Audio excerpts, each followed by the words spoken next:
financial means to spread misery and death around the world. Businesses and banks around the world now have a clearer duty to ensure that companies with which they conduct financial transactions are not connected to the IRGC in any material way. It also gives the U.S. government additional tools to counter Iranian-backed terrorism. This designation is a direct response to an outlaw regime and should surprise no one. And it builds on the more than 970 Iranian individuals and entities that the Trump administration has already sanctioned. For 40 years, the Islamic Republic's Revolutionary Guard Corps has actively engaged in terrorism and created, supported, and directed other terrorist groups. The IRGC masquerades as a legitimate military organization, but none of us should be fooled. It regularly violates the laws of armed conflict. It plans, organizes, and executes terror campaigns all around the world. From the moment it was founded, the IRGC's mandate was to defend and export the regime's revolution by whatever means possible.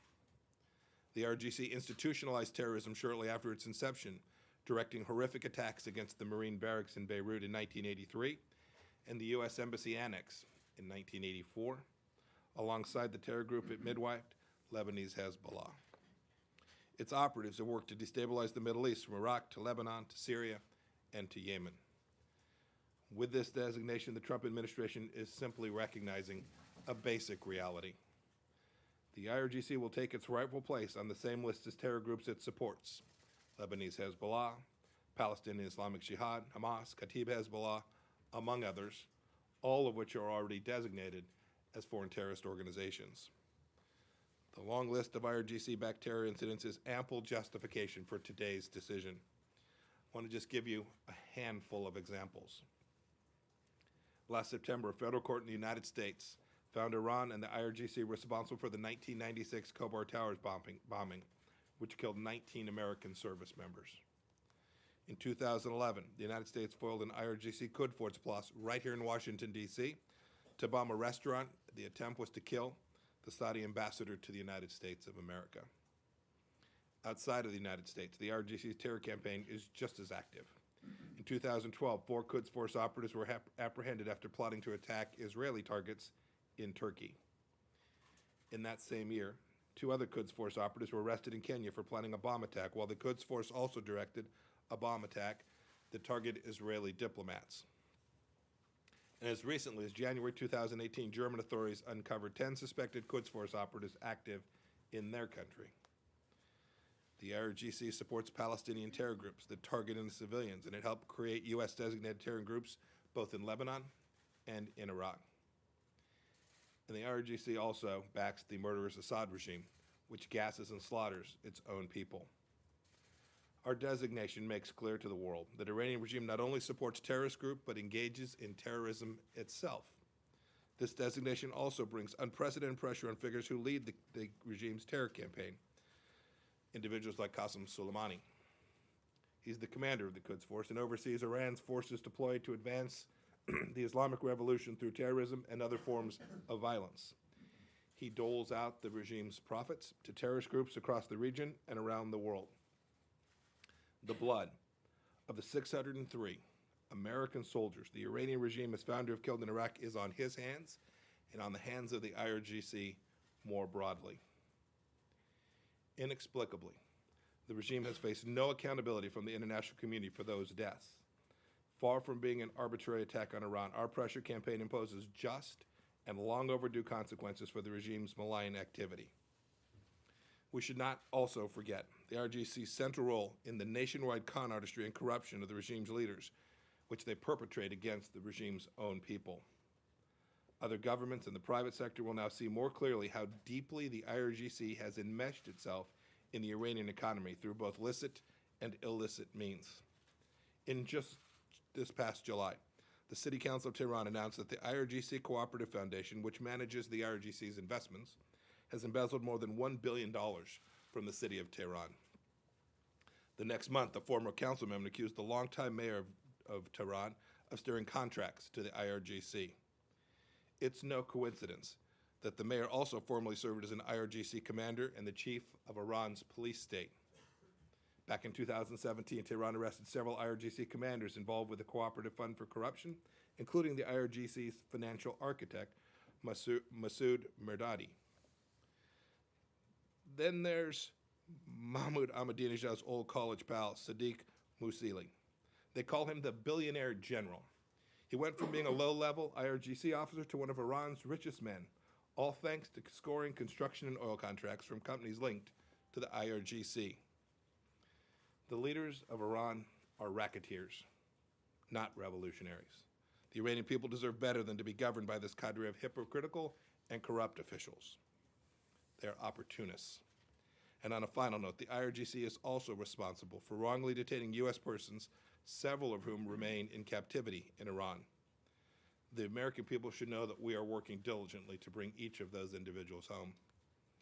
With this designation, we are sending a clear signal, a clear message to Iran's leaders, including Qasem Soleimani and his band of thugs, that the United States is bringing all pressure to bear to stop the regime's outlaw behavior. We ask that our allies and partners around the world do the same. Thank you. Secretary has time for one or two questions, and we'll have additional opportunity with some others. Michelle Dundor. Thank you so much, Mr. Secretary.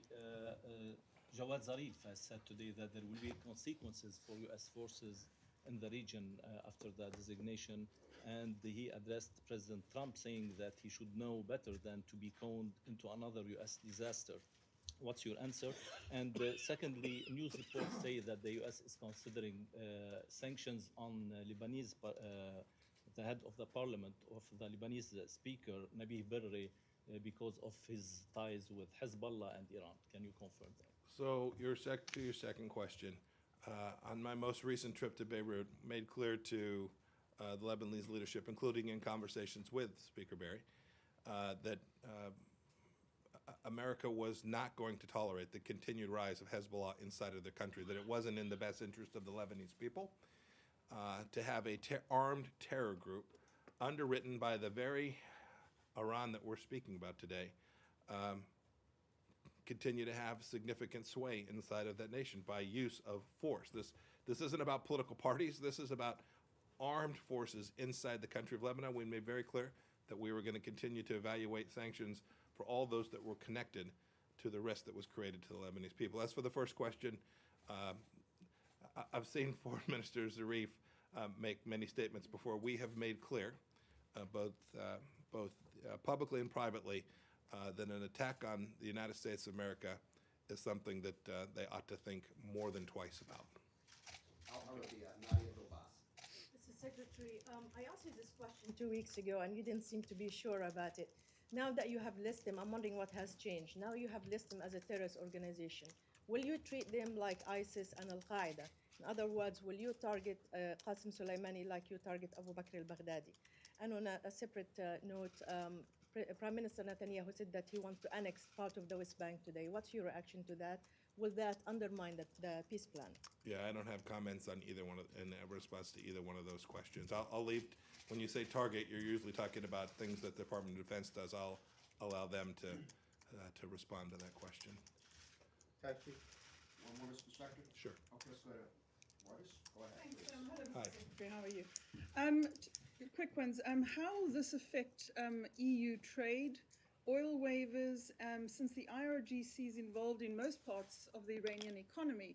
So the question, including banking and everything else. So how does this affect those relations? And number two, if you've said often that you want to bring Iran back to this is aimed at forcing Iran back to the negotiating table. Do you believe that this would help bring them back, or is that no longer your aim here? So I think what we've said before is we want Iran to behave like a normal nation. We laid out 12 things that they needed to do back in what would have been almost a year ago, May of last year. That's the mission. That's the mission of this designation as well.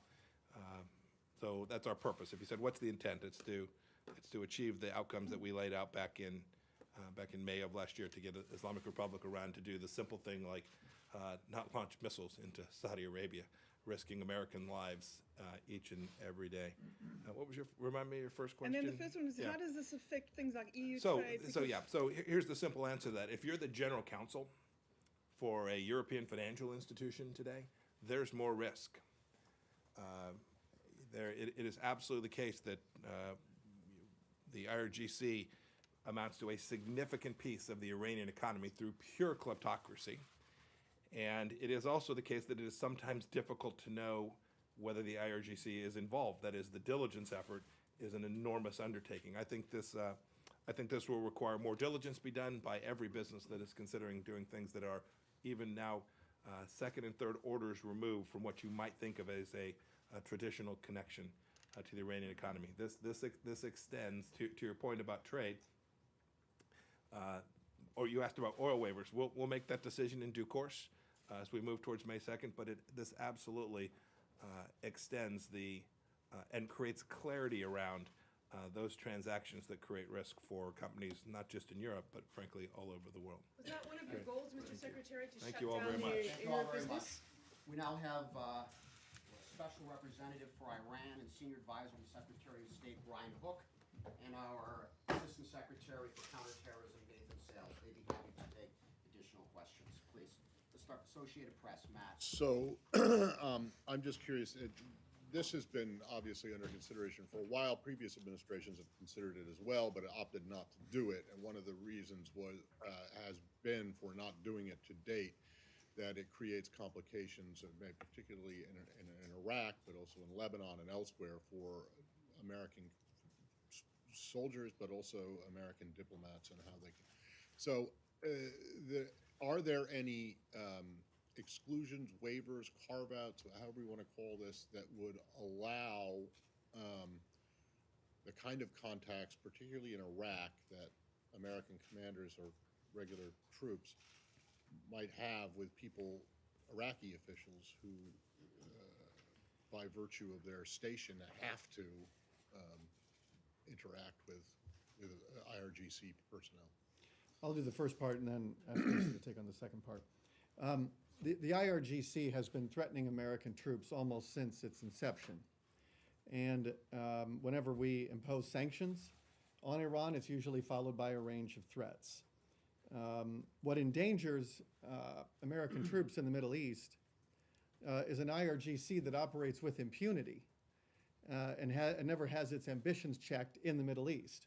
We're taking an entirely new approach to this, of significant, sort of sustained maximum economic pressure to deny the IRGC and the Iranian regime of the revenue that it needs to conduct its foreign policy.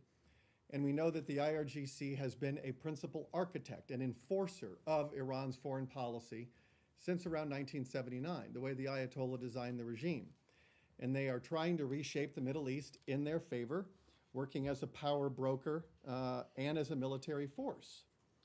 And they assassinate rivals, not only in the Middle East, but in Europe. They organize, train, and equip these militias all over the Middle East. As we saw in Syria, they direct a network of militant groups.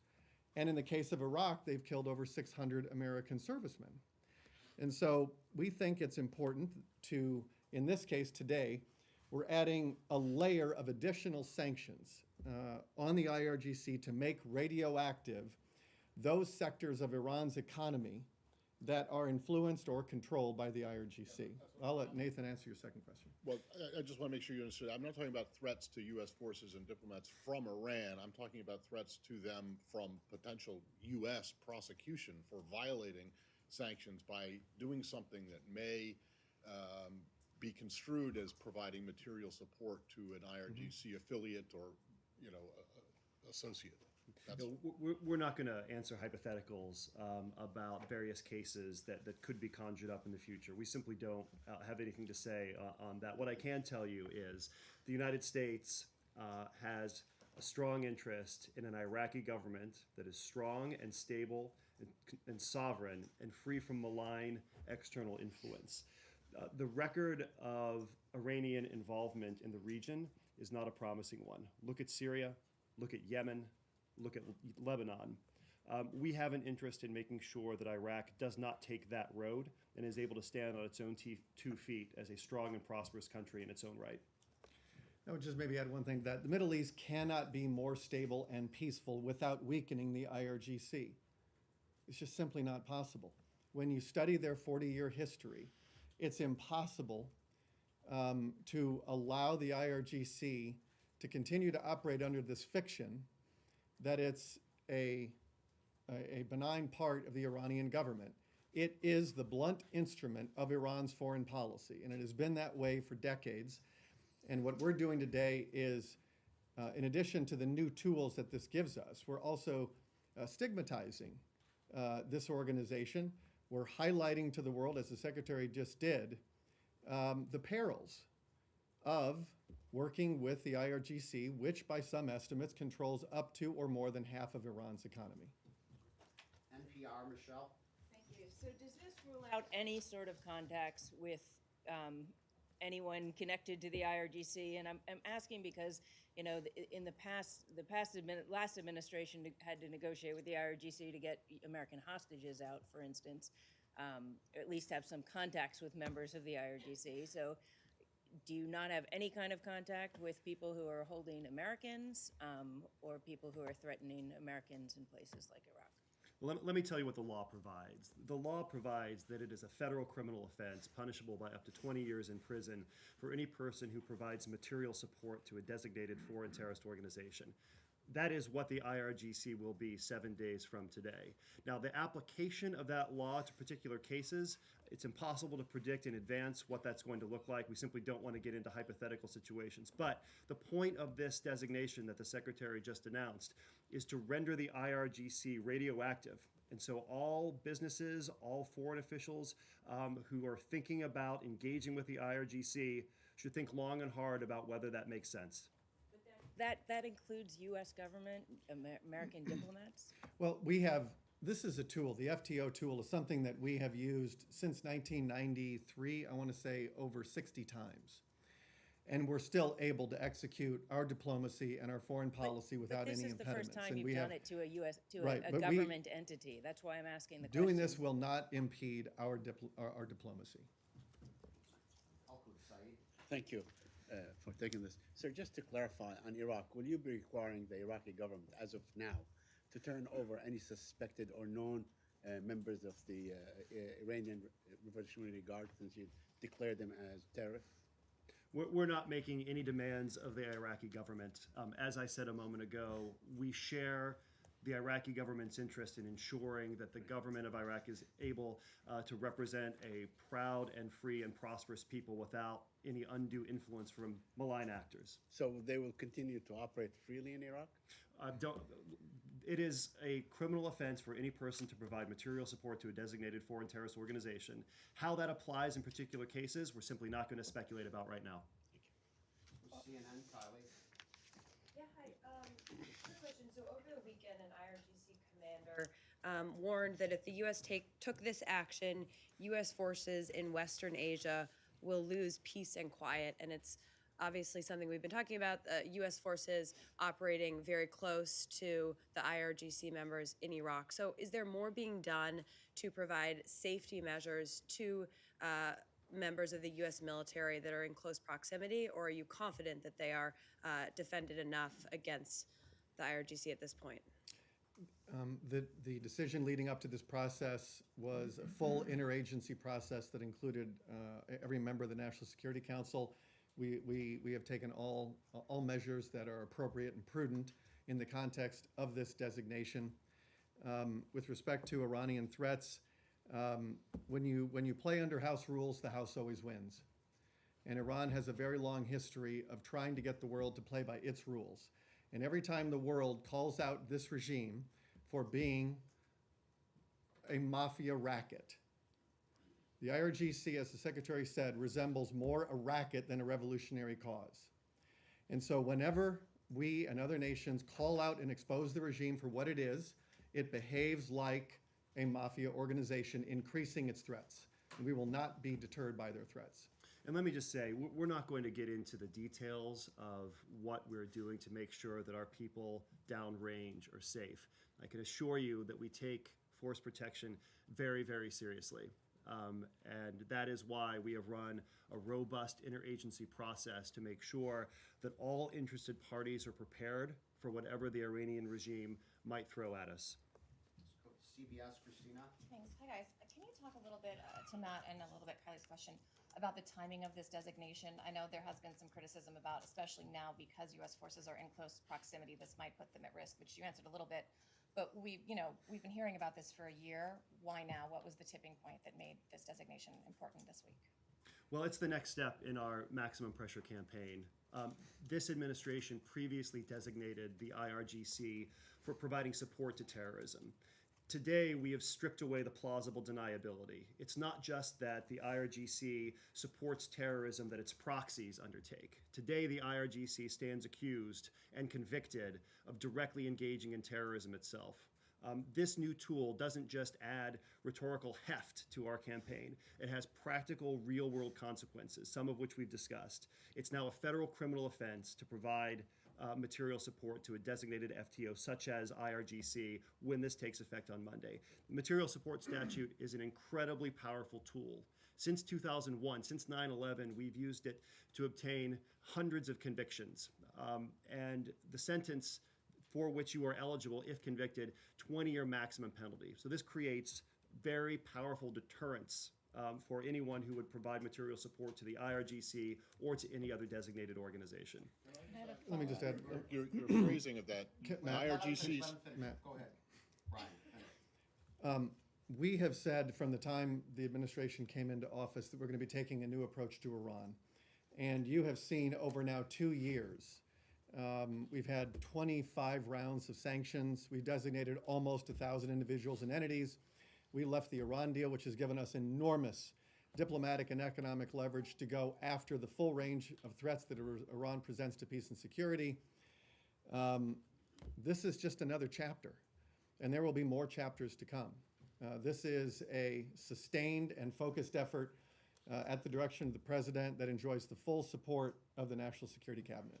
Can I- Last time you were here, we talked about that 600 number that's been mentioned several times today. You said the Pentagon would give more guidance. They didn't really. Do you have any more context as to how that number was arrived at as the 600? Well, there have been estimates over many years. I think in the Obama administration, one DoD official said that somewhere north of 500. It took a while to, I think, pull together all of the information and to be accurate about it. And the number that has come out of the Defense Department is over 600. Secretary gave the number, I think it's 603. And those are just the ones who've been killed.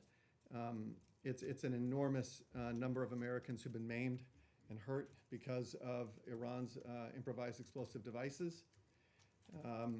That's only Iraq, which accounts for 17% of all American servicemen's deaths in Iraq. That doesn't include Lebanon and the bombings there and other terrorist attacks around the world conducted by this regime. This is the right thing to do. It's long overdue. It does give us a lot of new tools, and there will be more tools to come. Thank you. Matt, you had a follow-up? Well, I just wanted to know about Ambassador Sale's characterization, or the IRGC stands convicted today. I mean, are you referring to a court decision, the one that the Secretary mentioned? I mean, this is a legal term, and I'm not aware that they have been convicted of being a foreign terrorist organization. They may well that may well happen, but are you referring to previous cases and where that's happened? Matt, don't be so literal. Well, I'm not- I just wanted, I mean, it's a legal phrase. You said convicted, so. That was a rhetorical turn of Gotcha. phrase. With the Okay. announcement today, which Gotcha. will take effect a week from now, the legal status of the IRGC will change from an organization to a designated foreign terrorist organization. That was the sense in which I used the phrase. One more question? Yeah, do one. So right here, please. Earlier on a conference call this morning, a U.S. administration official said that the IRGC's dual mission is to suppress people at home and the other terrorize abroad. Now, is this designation today in any way geared towards the first part of the mission here, suppress people at home? Do you expect this designation to in any way affect how the IRGC treats the people within Yes, the country? Yes, we do. The IRGC is responsible for much of the repression at home. When you saw the protests in 2009, the detentions, the arrests, the harassment, and then the murders, that is very much an IRGC operation. And so they have been a principal driver of repressing the Iranian people who want a better way of life at home. And so when we deny this organization revenue and we put a black cloud above it, it makes it harder for the IRGC to conduct its mission. And they also do this overseas, principally through the Quds Force. And so today's designation is IRGC and Quds Force. And they are, of course, IRGC and QF rotate personnel domestically and internationally as Soleimani sees fit. As Qasem Soleimani said in March 2009, the battlefield is mankind's lost paradise. And this is the true nature of Iran's foreign policy. It is not the very nice-seeming tweets of Iran's foreign minister. If you want to know Iran's foreign policy, pay more attention to what Qasem Soleimani has said and continues to say. He was recently given a medal by the Supreme Leader who wished for his martyrdom. And the Supreme Leader has said things. He's been lionizing people who drink the sweet syrup of martyrdom. This regime is in many ways a death cult. And their foreign policy resembles that, with all of this talk about martyrdom. And it's a very dangerous, dark, and brutal regime, both for the Iranian people and for those nations who are on the front line of trying to respond to Iranian aggression. And we know that Saudi Arabia, with the missile launches from Yemen into Saudi, Bahrain, which is since '81, the Iranian regime has tried to destabilize and overthrow the government there in Bahrain, Lebanon, Syria, the Hezbollah tunnels, the list goes on and on. It is very hard to imagine a peaceful Middle East with a strong Iranian regime. But Brian, when Close it there then. Thank you all very much. Thank you.